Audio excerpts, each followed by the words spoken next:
ఇక తెలంగాణలో అధికారం చేపట్టి బీఆర్ఎస్ పార్టీకి షాకుల మీద షాకులైతే తగులుతున్నాయి. తాజాగా గద్వాల్లో బీఆర్ఎస్ కు బిగ్ షాక్ తగిలింది.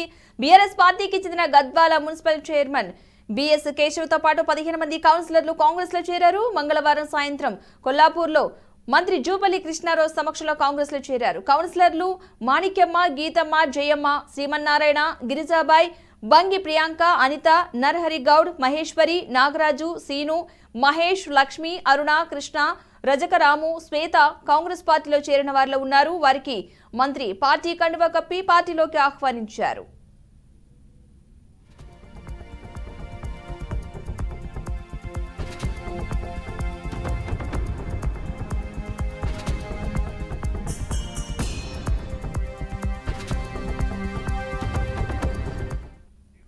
జెడ్పీ చైర్పర్సన్ సరిత, ఆమె భర్త తిరుపతయ్య ఆధ్వర్యంలో మహబూబ్ నగర్ కు చెందిన ఒక ముఖ్య లీడర్ చక్రం తిప్పినట్లుగా తెలుస్తోంది. బీఆర్ఎస్ పార్టీకి చెందిన కౌన్సిలర్లు కాంగ్రెస్ లో చేరడంతో ఎమ్మెల్సీ ఎన్నికల్లో ఎఫెక్ట్ పడుతుందని అంటున్నారు. ఎమ్మెల్సీ ఎన్నికల్లో గద్వాల ఎమ్మెల్యే కృష్ణమోహన్ రెడ్డి ముఖ్య పాత్ర పోషిస్తున్నారని, దీనికి చెక్ పెట్టేందుకే ఆ పార్టీకి చెందిన కౌన్సిలర్లను పార్టీలో చేర్చుకునేందుకు స్కెచ్ వేశారని అంటున్నారు.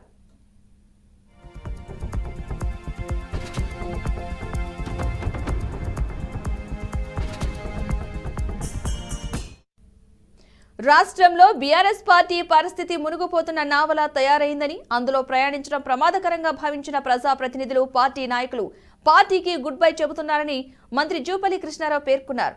ఎమ్మెల్యే తూడి మేఘారెడ్డి స్వగ్రామం మంగంపల్లిలో ఎమ్మెల్సీ ఎన్నికల నేపథ్యంలో నియోజకవర్గ స్థాయి సమావేశం నిర్వహించారు. అహంకార ధోరణితో అంతా తామేనని వ్యవహరించిన బీఆర్ఎస్ నేతలకు అసెంబ్లీ ఎన్నికల్లో తెలంగాణ ప్రజలు తగిన బుద్ధి చెప్పారన్నారు. ఎమ్మెల్సీ ఎన్నికల్లో కాంగ్రెస్ అభ్యర్థి మన్నె జీవన్ రెడ్డిని గెలిపించేందుకు జెడ్పీటీసీలు, ఎంపీటీసీలు, కౌన్సిలర్లు సహకరించాలని కోరారు.